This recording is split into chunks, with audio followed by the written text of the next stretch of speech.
One of the big stories that came out this week was that, or one of the mechanics they kind of rolled out because they're going to be putting it in the PlayStation 5, was that the controller and everything is going to be listening to you during your chats. They're going to be recording chats now between each other, like party groups and stuff like that, so that you can use that kind of stuff, like use 5-minute clips to mark racism and stuff like that. Send those in as complaints. You can just directly play the audio for them and stuff like that. And gamers got real concerned because that means that they're going to be listening to every single group party. I feel like we should already expect this. This is something that we've seen coming from other game studios and just companies in general. Everything's listening to you nowadays. This doesn't shock me whatsoever. Gamers are in an uproar about it, but at the end of the day, your phone's already listening to you. There's probably a million things in your house that has a microphone. If you have Amazon Alexa or anything shit like that, it's listening to you. It's it's selling your data. It's doing all that shit. It's it's not something that you should be too surprised by at this point. I mean, George, they're onto us. Let's get out of here. So that's why I'm not too up in arms about it. It's nothing new. That's part of the future, unless there's some legislation that changes that.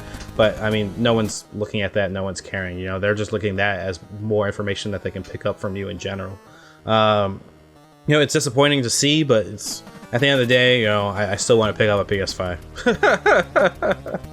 I'm not in like parties all the time at all. I play mostly single player games. I'm not a big multiplayer guy. But if this upsets you, let me know why. Let me hear your thoughts on it. You can comment below and stuff like that, or find me at AmazingNerdLive. The other thing I wanted to talk about was I finished Ghost of Tsushima last weekend, which was amazing. I was like, at the end of that stream, I was pretty much left dumbfounded with just how much of a good time I had with that game. Now, I believe I gave it an A while on the stream, a solid A. I'm gonna give it an A-, I think.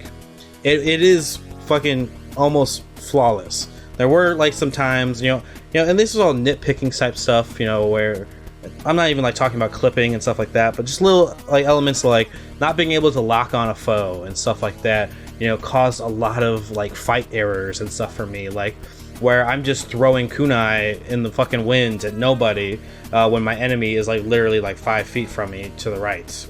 My character's throwing it to the left for some reason. It was those moments that like would frustrate me and stuff like that, but the story was so well handled and everything that I could look past it.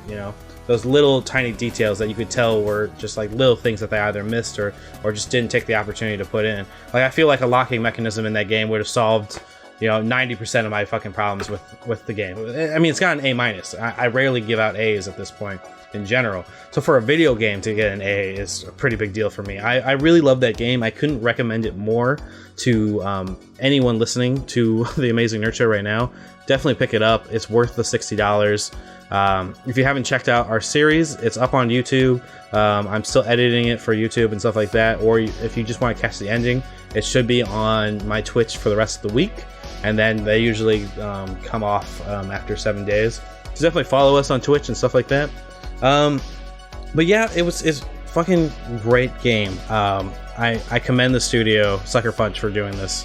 It was absolutely unbelievable. One of the best gaming experiences I've had in the last 10 years, I would say. Definitely up there. And it's gonna be a hard-fought battle for Cyberpunk to get Game of the Year after having such a great experience like that. Like, Cyberpunk has to keep all its promises pretty much to get me to say, oh, that's going to be Game of the Year, because that's what everyone's calling right now. Everyone's assuming that Cyberpunk 2077 will be Game of the Year for 2020. And they haven't even got their hands on it yet. It's Cyberpunk's promising a lot of things that a lot of game developers have promised before, but it's the fact that CD Projekt Red's behind it that gets a lot of people excited, because they're ones to usually keep to their word, and what they've shown off has been very impressive and really makes you want to play the game. So that's why I'm super excited for it. But you have to commend Sucker Punch here, taking on such a huge game like this, and how much detail and stuff that they handled in this third-person world, like, and making everything feel so cohesive and just right at all times. Like, there was never a point where I like was really ripped out of the game because of game mechanics and stuff like that. You know, I wanted to keep playing. Every time I was away from the game, I wanted to play it more. So I mean, really, everything about this Ghost of Tsushima was fucking amazing, and I definitely say pick it up if you get the opportunity. Now, it's time for the main event of Christian's Corner. It's time to talk about my top 5 horror video games. Want to hear my picks for the top 5 horror video games of all time? Tune in to episode 146 of the Amazing Nerd Show on your favorite podcast platform. That's the only place you're going to be able to hear it right now. And then maybe during Halloween weekend, I'll have a special spooky edition of Christian's Corner for you guys, and I'll unleash the top 5 horror video games then. But until then, thank you for watching. Hey, this is Christian. Hey, this is Damon. And this is the Amazing Nerd Show. New episodes and live streams weekly.